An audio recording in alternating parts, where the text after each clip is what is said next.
by saying that the biggest anti-national act you can do is vote chori. There is no bigger anti-national act that you can do than vote chori. Because when you destroy the vote, you destroy the fabric of this country. You destroy modern India, you destroy the idea of India. So I'd like to conclude by saying vote chori is an anti-national act and those across the aisle are doing an anti-national act. आज के चुनावी माहौल में जो कुछ खबरें निकल कर आ रही हैं उससे काफ़ी निराशा पैदा होती है। गरीब आदमी के लिए या साधारण कार्यकर्ता के लिए अब चुनाव में तो खड़ा होना संभव नहीं है। चाहे कोई दल हो, सब ऐसे उम्मीदवार की तलाश करते हैं जो टिकट लेने से लेकर चुनावी खर्चे तक खुद वहन कर सके। खर्चा इतना बढ़ गया है उसकी कल्पना नहीं की जा सकती। और जो बड़े नेता हैं उनके क्षेत्र में तो खैर कल्पना ही नहीं की जा सकती है, आज से नहीं कभी से। ऐसा इसलिए भी कि जो बड़े नेता हैं, जो पार्लियामेंट्री पॉलिटिक्स में, संसदीय राजनीति में सक्रिय हैं और उनके नाम पर पार्टी चलती है या पार्टी के बहुत ही महत्वपूर्ण नेता हैं, उनको ऐसा लगता है कि हम असेंबली या पार्लियामेंट में नहीं रहेंगे तो मेरा राजनीतिक वजूद ही नहीं रहेगा। तो उनके क्षेत्र में पहले से बेशुमार खर्चा हुआ करता था, लेकिन आजकल तो आप कल्पना ही नहीं की जा सकती है।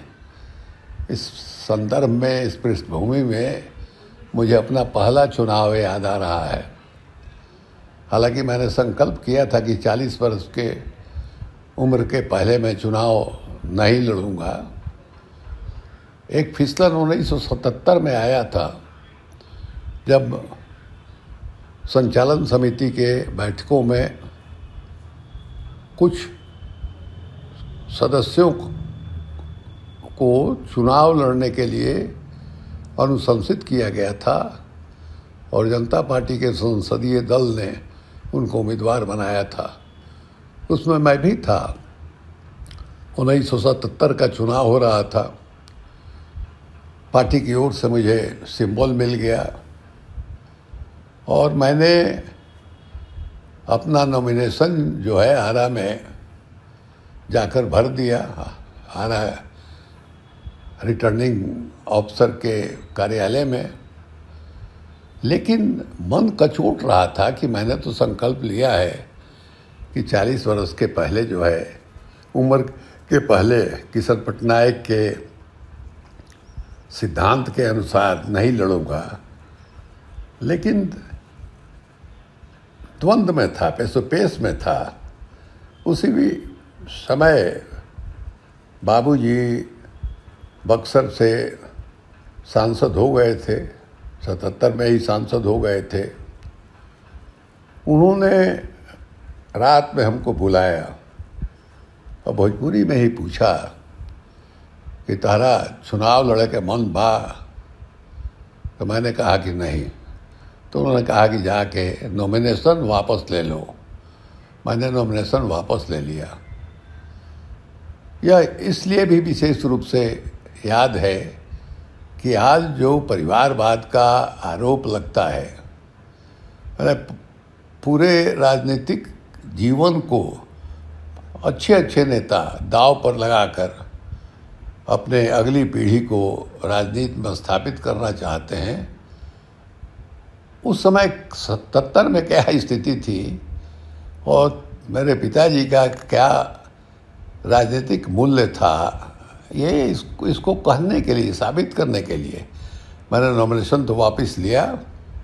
लेकिन मैंने जिस तरह के लोगों को जनता पार्टी ने उम्मीदवार बनाया था, या उस समय सत्येंद्र बाबू जनता पार्टी के अध्यक्ष बने थे, इन सब को उठा के 4-5 लोगों का मैंने उदाहरण दिया था कि ऐसे ऐसे लोगों को, मैंने जो पार्टी जनता पार्टी संपूर्ण क्रांति के कोख से जिसका जन्म हुआ है, उसके ऐसे ऐसे उम्मीदवार कैसे हो सकते हैं। तो मैं चुनाव नहीं लड़ा 77 का, 80 का चुनाव भी नहीं लड़ा है।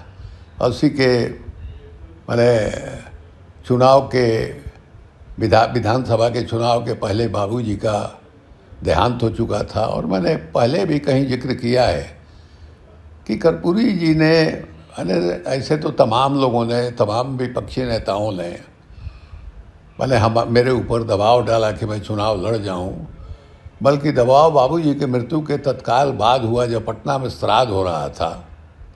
उनका क्षेत्र के लोग आए थे, उन लोगों ने कहा कि तू चुनाव लड़े चला। 77 में जब मैंने अपना टिकट लौटाया था, उसके बाद प्रोफेसर जय नारायण मिश्र जो है वो मैंने जनता पार्टी के उम्मीदवार के रूप में विजयी घोषित हुए थे। जय नारायण भाई हमारे क्षेत्र के ही और हमारे ससुराल के भरौली के रहने वाले थे और बहुत ही मैंने पढ़ने लिखने वाले आदमी थे। हमारे ही आर ब्लॉक वाले घर पर जय नारायण भाई, गोरख भाई, ये लोग रख के वहाँ पढ़ते थे। तो जय नारायण भाई विधायक हो गए थे, वो भी श्राद्ध में आए हुए थे। अब लोगों ने जिस तरह से दबाव डालना शुरू किया, तो मैंने उस दबाव को टालने के लिए कहा कि जय नारायण भाई खाली करेंगे तो ना, अब ये कहेंगे तो मौजूदा विधायक हैं, ये कहेंगे कि हाँ भाई तू लड़ा, हम ना लड़ा, तब ये बात संभव है, मुमकिन है। तो जय नारायण भाई को लोगों ने पकड़ा और हमको याद है कि जय नारायण भाई वहाँ से पलायन कर गए। खैर मेरी जान बची। कर्पूरी जी ने बहुत दबाव डाला। उनको मालूम था कि हम किशन पटनायक के साथ जुड़े हुए हैं उनके लोहिया विचार मंच में। तो उन्होंने कहा कि आप निर्दलीय लड़ना चाहते हो तो निर्दलीय लड़िए, हम सब लोग आपका समर्थन करेंगे। लेकिन हम राजी नहीं हुए। इंदिरा गांधी जी की हत्या के बाद 1985 में राजीव गांधी प्रचंड बहुमत के साथ चुनाव जीते। हमारे मन में आया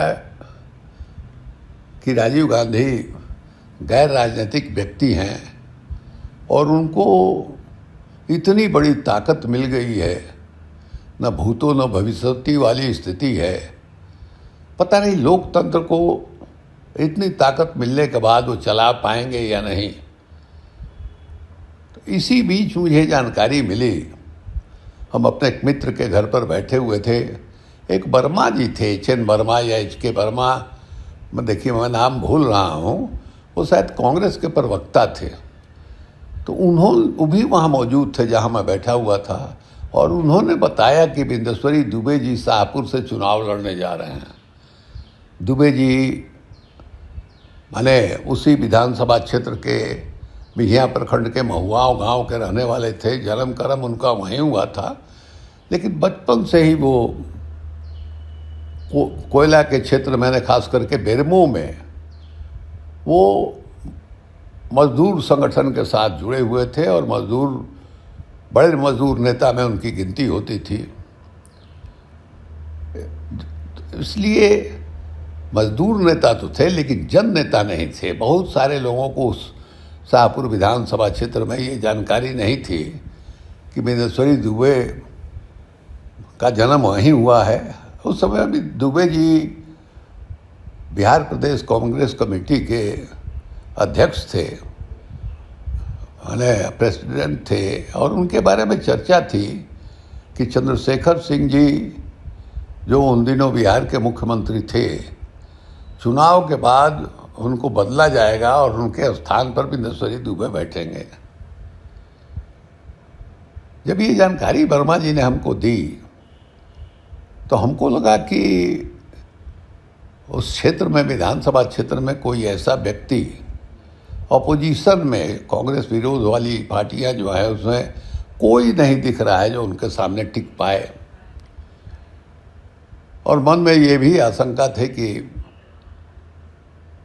राजीव गांधी को इतना बड़ा बहुमत मिला है, कहीं ऐसा नहीं कि वो आदमी भी तानाशाह हो जाए। तो अब कह सकते हैं ये भी कि चुनाव लड़ने वाली भावना जो है मेरे अंदर सोई हुई थी। तो उसको लगा कि विधानसभा के चुनाव में जहाँ जहाँ मुमकिन है कांग्रेस का मुकाबला करना चाहिए, कोशिश करना चाहिए उसको हराने का। हमारा उस क्षेत्र से उस तरह से संपर्क था नहीं।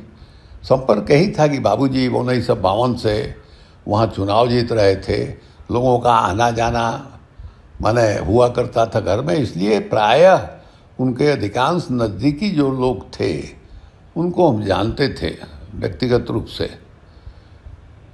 उस समय मेरी हालत बहुत ख़राब थी, कड़की भी थी। मेरे पास एक राजदूत मोटरसाइकिल थी जो सेकंड हैंड मैंने ख़रीदा था। हम एक झोला में, उसमें हम फोल्डिंग चटाई लेके चलते थे। तो फोल्डिंग चटाई और कपड़ा लेके और मोटरसाइकिल के पीछे कैरियर में उसको बांध के और हमने इस क्षेत्र में घूमना शुरू किया। करीब करीब 25-30 गांव में हम जो जिनसे मैं परिचित था, बाबूजी के साथ जो लोग जुड़े हुए थे, उनसे मैंने पूछा। और पहले तो दुबे जी के बारे में बताया। अधिकांश लोग दुबे जी के बारे में नहीं जानते थे। ये जानते थे कि कुछ लोग जानते थे कि हाँ भाई बिहार कांग्रेस पार्टी के अध्यक्ष हैं, लेकिन उनका जन्म क्रम में यही हुआ है ये नहीं जानते थे। तो हम लोगों को बताया कि देखिए ऐसा ऐसा है, बड़े नेता हैं और उनके बारे में भी माना जा रहा है कि चुनाव जीतने के बाद कांग्रेस को जो बहुमत आएगा तो चंद्रशेखर जी के बदले यही मुख्यमंत्री बनाए जाएंगे। तो हम आप लोगों से सलाह करने के लिए आए हैं कि हम क्या करें, चुनाव हम लड़ना चाहते हैं, लड़ें या नहीं लड़ें। सब लोगों ने कहा कि ना लड़ो, हम लोग मदद करेंगे आपकी। फिर हमारे दिमाग में क्या हुआ, हम सोचे कि गांव-गांव में घूम करके लोगों से पूछना चाहिए। और मैंने घूमना शुरू किया और गांव में घर घर में जाके, प्रायः घर घर में जाकर मैंने पूछना शुरू किया। इस अभियान से बाबूजी की ताकत, बाबूजी के राजनीति की गहराई का भी मुझे एहसास हुआ। मैं किशन जी के साथ था, आदर्शवादी राजनीति थी हम लोगों की। और उस समय लगता था कि बाबूजी जो है वो उस तरह से सोशलिस्ट नहीं है जिस तरह से हम हैं। ये मन में वहाँ जाने के बाद लगा कि हम तो उनके सामने कहीं है ही नहीं। ऐसा लगा कि जैसे घर घर से उनका संपर्क हो। मैंने कुछ घटनाएं ऐसी हुई, जैसे गांव में हम गए, मोटरसाइकिल लगा के गांव में घुसे। जो पहला दरवाज़ा था उस पर चौकी पर मैंने आदमी एक लेटा हुआ था। मोटरसाइकिल की आवाज़ से उठ के बैठ गए। तो उन्होंने पूछा भोजपुरी में कि आप शिवानंद तिवारी हैं? हम कहे हाँ। हमें कैसे आप जान गए? तो बताया कि सुने हैं कि आप मोटरसाइकिल से गांव-गांव में घूम रहे हैं। कहा कि आइए बैठिए, पानी पीजिए।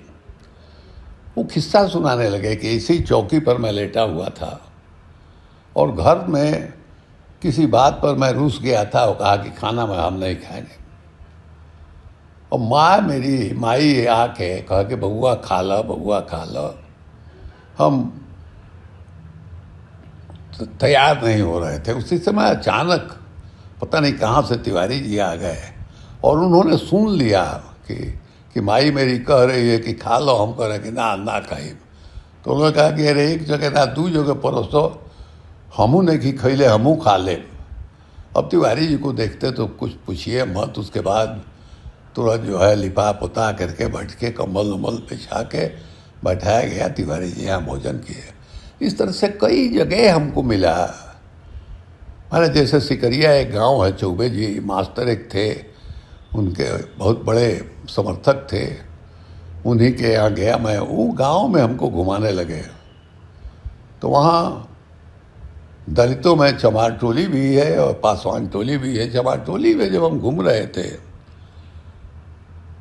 वो मैंने बसा हुआ मोहल्ला था, टोला था, तो दिन में तो आदमी, सयाने आदमी ना के बराबर थे, सब लोग कमाई उमाई में निकले हुए थे।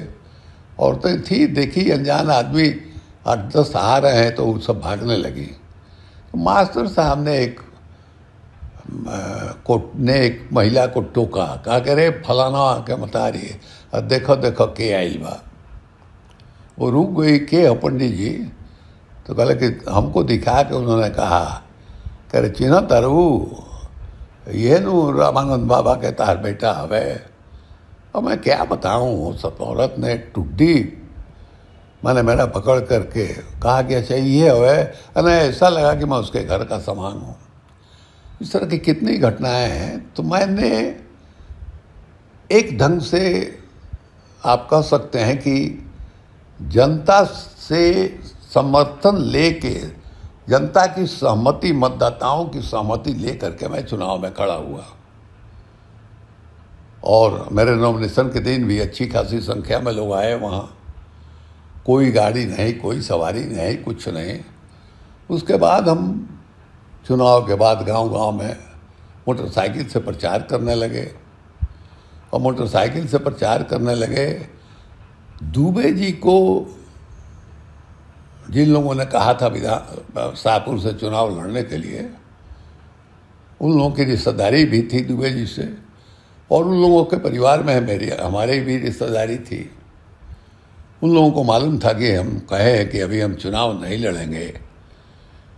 इसी ये पर उन लोगों ने कहा था कि नहीं चलिए, वहाँ आपको खाली नॉमिनेशन फाइल करना है, 2 दिन चेहरा दिखा दीजिएगा, उसके बाद फिर आप आराम से जीत जाइएगा।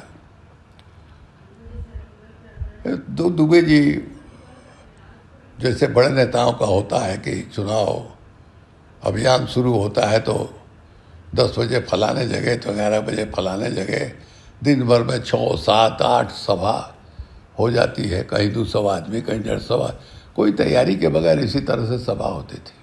तो मैंने पहली सभा करनामेपुर में की। मैंने यह तरीका भी अपनाया कि जहां हमको सभा करनी होती थी, 2 दिन पहले उस इलाके में अगल बगल के गांव में दरवाजे में घूम जाता था। 2 दिन 3 दिन उसी इलाके में मैं जम जाता था और सबको न्योता देता था कि आइए सभा है। वोट देना नहीं देना आपकी मर्जी है, लेकिन हमको भी सुनने के लिए आइए। अब जो मेरी पहली सभा हुई करनामेपुर में, दुबे जी की सभा हुई थी, तो लोग बता रहे थे कि 200-250 लोग थे। तो योगा वाला ये है, योगा वाला आगे बढ़े, आ जाई है। अब हमारा भी तो मालूम नहीं है। ऐसी दे दो कुछ हो। हाल ले आओ तनी। हाँ ले आओ। तो लोग जो है, हमारी सभा में पहली जो सभा हुई उसमें खाली इस वक्त पूरा गांव है, माने विभिन्न जातियों के लोग रहते हैं अच्छी खासी संख्या में, वैश्य लोग भी हैं, माने चमार लोग भी हैं, डोम लोगों की वहाँ बहुत अच्छी आबादी है। तो उस गांव से जो लोग निकले, बाबूजी वो हमारे विधानसभा क्षेत्र का 1 नंबर, 2 नंबर, 3 नंबर बूथ वहीं था, और वहीं से बाबूजी को लीड मिलता था। उस गांव से उनका बहुत गहरा संबंध था। वहाँ से लोग आए, समझिए करीब 400-500 की संख्या में, घोड़ा, शायद एक हाथी भी थी जहाँ तक हमको स्मरण है, और तुरही होता था। वो जो पुराने फिल्म में युद्ध का जो दृश्य दिखाई रहता है उसमें वो लंबा टेढ़ा तुरही जो है आधा दर्जन बजाते हुए लोग पहुँचे। अब समझिए कि मेरी छाती चौड़ी हो गई और दुबे जी के जो समर्थक लोग थे वो बहुत चिंता में पड़ गए और इस तरह से सभा हमने करनी शुरू की। धीरे धीरे कुछ नौजवान मेरे साथ जुड़ने लगे। एक सभा बेलवनिया, जो मेरे गांव का बाजार है, हम लोग बेलवनिया एक ही पंचायत है हमारा गांव, और बेलवनिया जहुआ ये सब एक पंचायत में, वहाँ मेरी जो सभा हुई उस सभा में, और हम सभा के बाद जो है लोगों से पैसा मांगते थे। हर सभा में कुछ न कुछ हमको मिलता था। और बेलवनिया की सभा में तो 4-5 हज़ार रुपया हमको मिला, क्योंकि भैंस लोग भी हैं, बाजार है, और जहाँ सभा हो रही थी वहाँ माने सब्जी का बाजार भी लगता था। तो सब्जी वालों ने 5-5 रुपया, 10-10 रुपया, इसके अलावे 500 और 1000 भी एक आदमी ने हमको दिया, और लोगों ने कंधे पर हमको उठा लिया।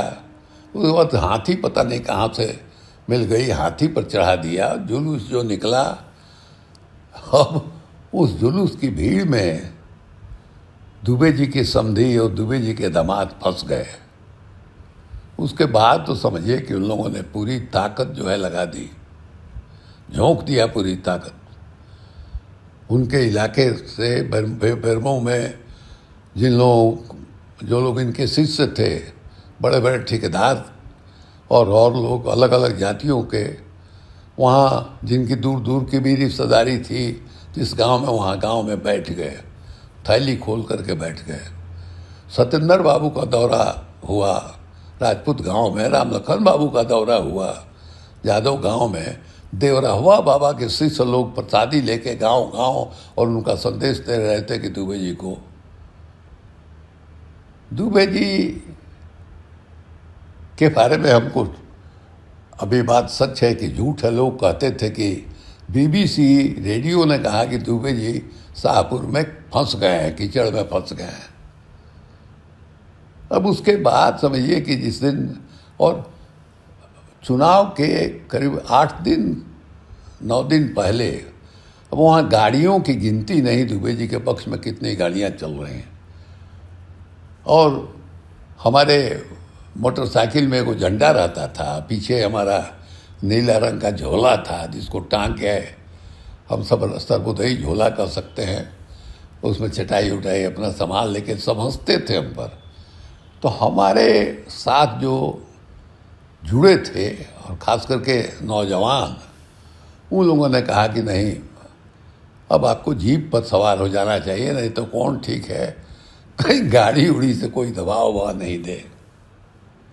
तो हम लोगों ने जीप किया, साधन की कमी थी। एक गाड़ी जिस पर हम चढ़े, उसके ड्राइवर ओझा जी थे, और गाड़ी ड्राइवर भी पुराने पुलिस के रिटायर्ड थे, और गाड़ी भी उसी तरह से रिटायर्ड गाड़ी किसी तरह से चल रही थी। और ये तय हुआ कि हमारे यहाँ 3 ब्लॉक था, तो 2 ब्लॉक के लिए 2 गाड़ी रहेगी और 1 गाड़ी मेरी रहेगी। इसके अलावा कोई चौथी गाड़ी हम लोगों के क्षेत्र में नहीं चलेगी। गाड़ी पर हम लोग घूमना शुरू किए। मेरे गांव में हम रात में पहुँचे कि सुबह वोट डाल के वहीं से शुरुआत करेंगे। वोट डाले, और बगल में बरजा गांव है, आजकल वो शाहपुर विधानसभा क्षेत्र में नहीं था है, लेकिन उस समय था। वहाँ बूथ पर हम गए।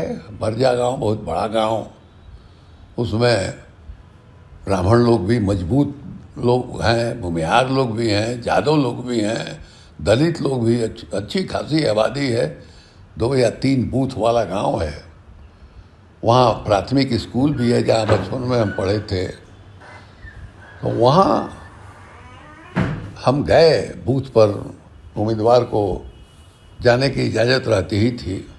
हम गए, वहाँ एक पागल किस्म का लड़का था, नौजवान था। बाद में पता चला कि गाड़ी उड़ी का ड्राइवर है, भाड़ा की गाड़ी चलाता है। अब उसको अपने या उसको किसी ने चढ़ाया, उसकाया, वो आके हम पर धमकाने के लिए, वहाँ से जाने के लिए छुरा लेके हमारे ऊपर पड़ गया। खैर छुरा हमको लगा नहीं, और लोगों ने जो हम जिस जीप पर थे उस जीप का टायर जो है फाड़ दिया। बहुत टेंशन हो गया, वहाँ तनाव हो गया उस पर, और ओझा जी हमारे गाड़ी के साथ गायब हो गए। अब तो हम वहाँ बैठ गए एक ढंग से सत्याग्रह ही कर दिया हमने। अब अगल बगल के गांव से, बेलोनिया से, हमारे गांव से भी 2, 4, 5, 7 आदमी आने लगे। एक दिनेश लड़का था, बिरादरी का, सोनार, बेलोनिया बाजार में उसकी दुकान थी। बाबूजी से, उसके पिताजी से बाबूजी का परिचय था, अच्छे जुड़ाव था उनका। वो भी चलाया, हल्ला हुआ तो वो भी चलाया मोटरसाइकिल लेके। अब एक तिवारी जी थे वकील बरजा गांव में, उन्होंने हमसे अनुरोध किया कि अब आप यहाँ से चले जाइए, नहीं तो जैसे हल्ला होगा कि तो यहाँ लोगों की भीड़ जुटेगी, खामखा जो है एक खराब दृश्य जो है हो जाएगा। हम आपको गारंटी देते हैं कि यहाँ बूथ कब्जा नहीं होगा। उसके बाद हम भी वहाँ रुकना नहीं चाहते थे। हमको था कि भाई और जगह की स्थिति का जायजा हम लें, और हम वहाँ से दिनेश को कहे कि भाई हमको ले चलो। उसके मोटरसाइकिल पर हम बैठ गए, और हम आपको क्या बतावें क्या दृश्य था। मैंने जहाँ जाइए लग रहा था कि बूथ कब्जा है। यहाँ जो है दामोदरपुर में वहाँ के मुखिया जी थे, देखिए मैं नाम भूल रहा हूँ, पुराने मुखिया जी। तो एक बूथ पर हमने देखा है गरीब लोग लाइन लगा के बैठे हुए। तो मुखिया जी बन रहा होगा 10-11 सुबह का। उन्होंने हमको कहा कि ये बूथ पर आधा आधा बांट लीजिए। वो समर्थक हो गए थे, हालांकि उन्होंने भी सहमति दिया था कि आप चुनाव लड़िए, लेकिन दुबे जी के साथ हो गए थे। अब हमने देखा कि गरीब लोग उत्साह के साथ वोट डाल रहे हैं, और इनको वहाँ से भगाया जाए, बूथ कब्जा कर लिया जाए, ये भारी अपराध होगा। हमने कहा कि नहीं, हम नहीं करेंगे। बाद में बूथ कब्जा हो गया हो। उसके बाद हम जहाँ गए, बड़े बड़े गांव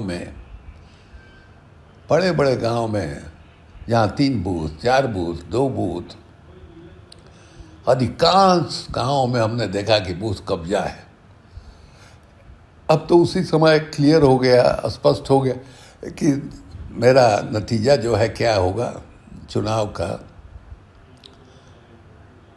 गनीमत ये था कि मेरी जमानत जो है बच गई थी।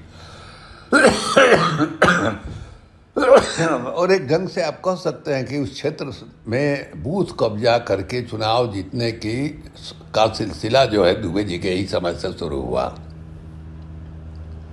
ये जो बड़े नेता हैं, जितने भी बड़े नेता हैं, चाहे वो किसी भी दल में हों,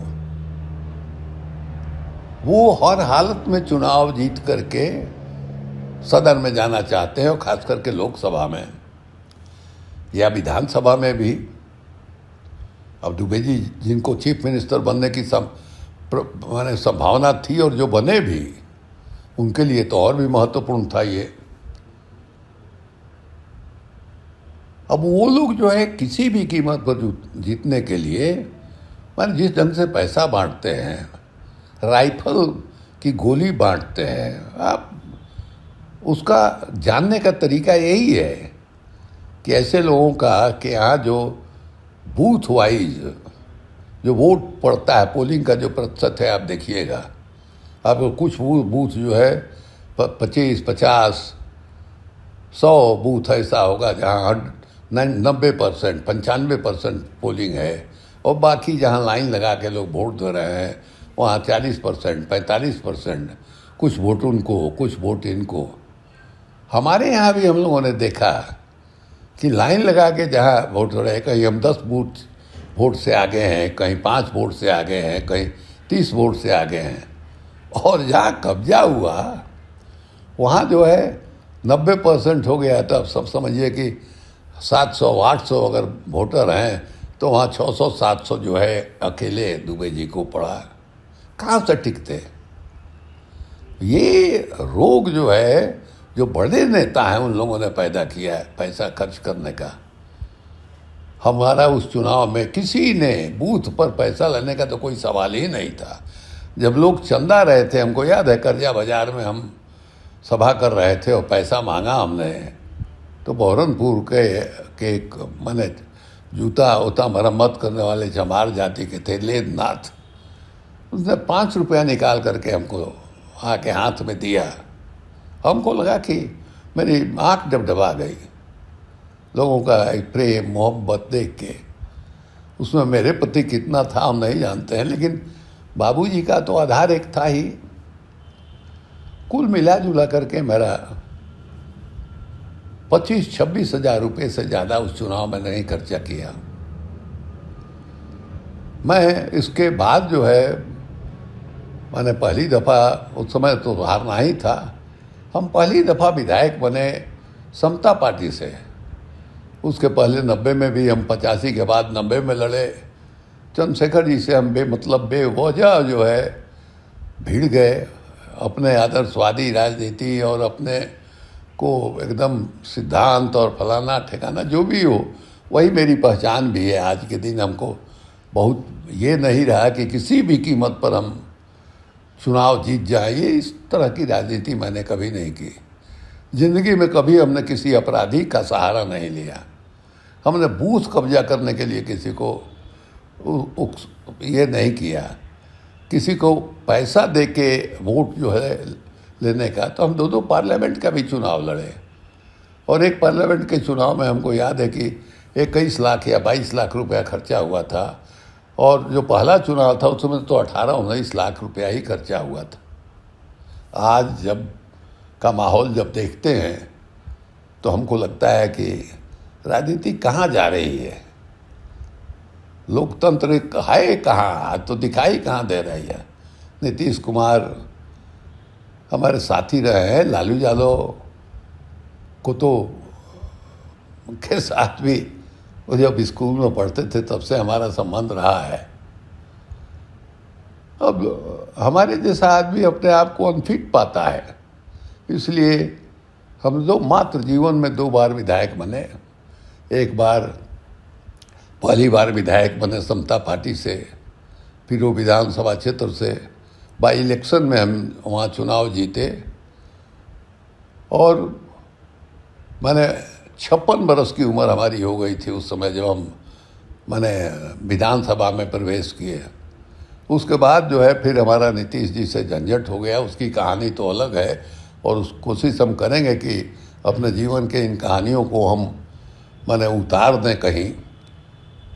तो उनसे अलग होके हम फिर चले आए थे लालू यादव के यहाँ, फिरोज से विधायक के रूप में। उसके बाद जो है अगला विधानसभा हम लड़े शाहपुर से, और शाहपुर से हम विधायक बने, लेकिन एक बार ही हम चुनाव जीते, अलग नहीं जीते, इसलिए कि हमारी राजनीति जिसको व्यवहारिकता कहते हैं वो हमारे राजनीति में रहा नहीं। झूठ बोलना, ठगना, बूथ कब्जा करना, पैसा अफराद खर्च करना, पूजा में चंदा देना, झंझट हो जाता था हमसे। और जो झंझट करेगा उससे चुनाव कहाँ से, तो वही स्थिति हमारी हुई। एक चुनाव के बाद दूसरा चुनाव हुआ, वहाँ 2005 में 2 चुनाव हुआ था। एक चुनाव में तो हम शायद 2000 या कितना वोट से जीते थे, दूसरे चुनाव में हार गए, और हार गए एक अपराधी से हार गए। हमको याद है कि मैंने एक शिवजी यादव करके कम्युनिस्ट पार्टी का कार्यकर्ता था, बहुत ही मैंने मीठे स्वभाव का आदमी, जहाँ मिलना जहाँ जुलना सब लोग जानते थे। वो अकेला आदमी था, कम्युनिस्ट पार्टी का खांटी मेंबर था। तो कम्युनिस्ट पार्टी की कोई वहाँ ताकत नहीं थी, लेकिन उसकी हत्या हुई, और क्या निरसस ढंग से हत्या हुई। हम जो है उस लड़ाई को लड़े, उसके लाश को लेके हम एसपी के फाटक पर धरना दिए, उसमें मंत्री थे हम, एसपी को बुलाए गेट पर और हम लोगों ने कहा कि इसकी जांच हो। वहाँ से फिर गए उसके घर में उसका दाह संस्कार में शामिल हुए। और मैंने हमारे साथ राजेंद्र था, राजेंद्र मनियारा का रहने वाला नाम भी अपना रख लिया है, राजेंद्र मनियारा। तो उस समय सब लड़के थे, हम भी नौजवान थे। अब जो है हम बुढ़ा गए, वो सब भी बाप दादा मैंने बेटी दामाद वाला हो गया है। तो उसने लिखवाया, ठिप्पा दिलवा ले लिया उसकी पत्नी से, और हम लोग बैठ करके मैंने FIR ड्राफ्ट किया।